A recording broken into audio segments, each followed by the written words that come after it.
The story of Esther is one of the most remarkable and captivating narratives found in the Bible.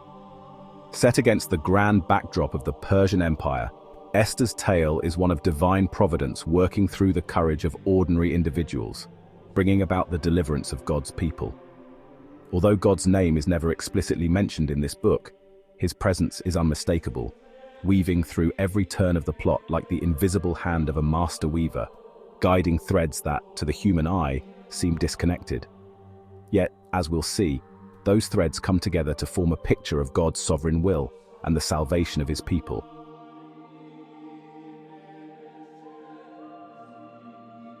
At the heart of the Book of Esther are two powerful themes: providence and protection. While the characters themselves may seem to be the drivers of the action, it is God who orchestrates the events, ensuring that his people are saved from the brink of annihilation.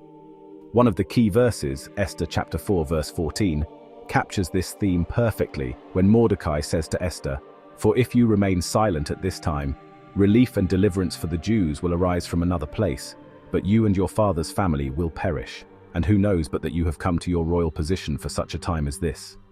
This pivotal moment reminds us that there are times in life when we are called to act with courage and trust, knowing that we have been placed where we are not by accident, but by divine design. Mordecai's words carry a timeless message. We all have our such a time as this moment, where our faith and actions may be used for a greater purpose. Esther's life illustrates this beautifully, showing that ordinary people, when empowered by God, can do extraordinary things. The phrase "for such a time as this" not only defines Esther's moment of courage, but also serves as a challenge to each of us. It reminds us that God's purposes can be fulfilled, even through seemingly ordinary circumstances.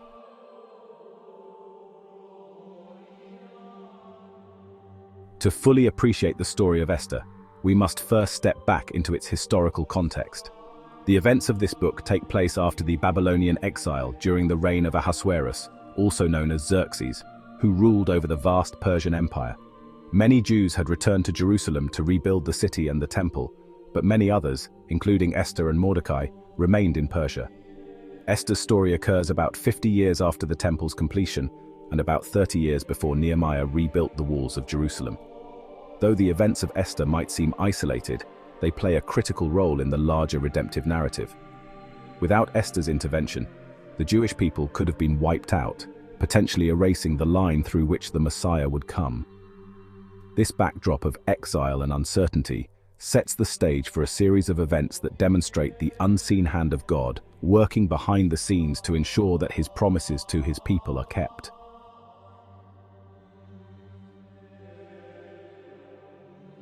The Book of Esther introduces us to a colorful cast of characters, each playing a significant role in this unfolding drama. Ahasuerus, also known as Xerxes, is the powerful and somewhat impulsive king of Persia.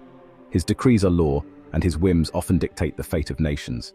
Despite his strength, he is easily influenced, first by his scheming advisor Haman, and later by Esther. Vashti, the queen who is deposed at the beginning of the story, refuses to appear before the king and his drunken guests. This act of dignity and modesty is a lesson for all who would be pressured into compromising situations. Her courage paves the way for Esther's rise to the throne. Mordecai, Esther's cousin and guardian, is a man of deep faith. He refuses to bow to Haman, an act that sets the wheels of the story in motion. His unwavering trust in God's providence and his counsel to Esther are key to the Jews' survival. Esther, the heroine of the story, is a Jewish orphan who rises to become Queen of Persia. She is a picture of quiet strength and wisdom, using her position not for personal gain, but to save her people from destruction. Haman, the villain of the story, is driven by pride and hatred for Mordecai. He plots the annihilation of the Jewish people. His rise to power and subsequent downfall serve as a stark reminder of the biblical truth that pride goes before destruction. Proverbs chapter 16 verse 18.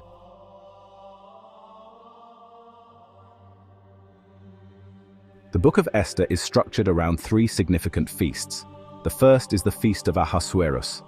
At the beginning of the book, King Ahasuerus throws an extravagant 180-day feast to display his wealth and power. It is during this feast that Queen Vashti is deposed, setting the stage for Esther to become queen. Next, we have the Feast of Esther. In a masterful display of courage and wisdom, Esther invites the king and Haman to a private banquet. It is here that she reveals Haman's plot to annihilate her people, turning the tables on him. Haman, who had built gallows to hang Mordecai, is himself hanged on those very gallows, a poetic reversal of fortune. Finally, there is the Feast of Purim. This feast celebrates the Jews' deliverance from their enemies. After Haman's death, a new decree is issued, allowing the Jews to defend themselves against those who would attack them. The result is a great victory, and the institution of the Feast of Purim, which Jews celebrate to this day as a reminder of God's protection and deliverance. This reversal, from certain death to life and celebration, mirrors the broader biblical theme of redemption, where what is meant for evil is turned to good by the hand of God. Just as Joseph once told his brothers in Genesis, "You intended to harm me, but God intended it for good," Genesis 50 verse 20. The story of Esther shows us how God can turn even the darkest situations into opportunities for His purposes to be fulfilled.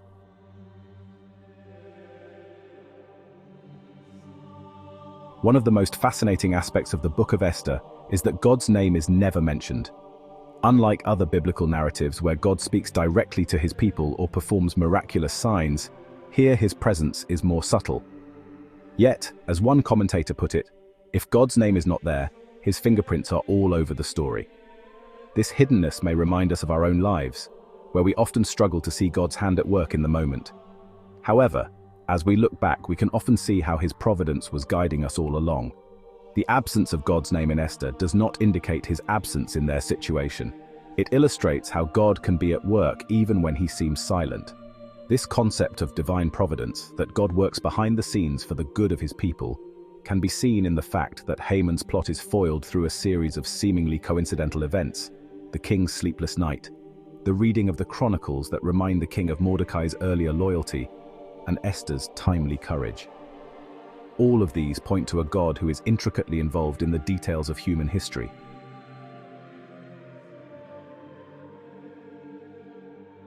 What then are the lessons we can take from this ancient story? First, we learn the value of courage in the face of fear. Esther was not a warrior, nor was she in a position of power initially. Yet, when the time came, she stepped up, risking her life to save her people. Like Esther, we may be called to stand up in difficult situations, trusting that God has placed us there for a reason. Second, the story teaches us about the providence of God. Even when He seems absent, He is at work, often behind the scenes, orchestrating events for His purposes. It reminds us to trust Him, especially when life feels uncertain. Lastly, Esther's story emphasizes the importance of faithful obedience. Mordecai and Esther acted with wisdom and discernment, trusting that God would bring about deliverance, even though they didn't know how it would happen. Their example encourages us to be ready, like them, for such a time as this.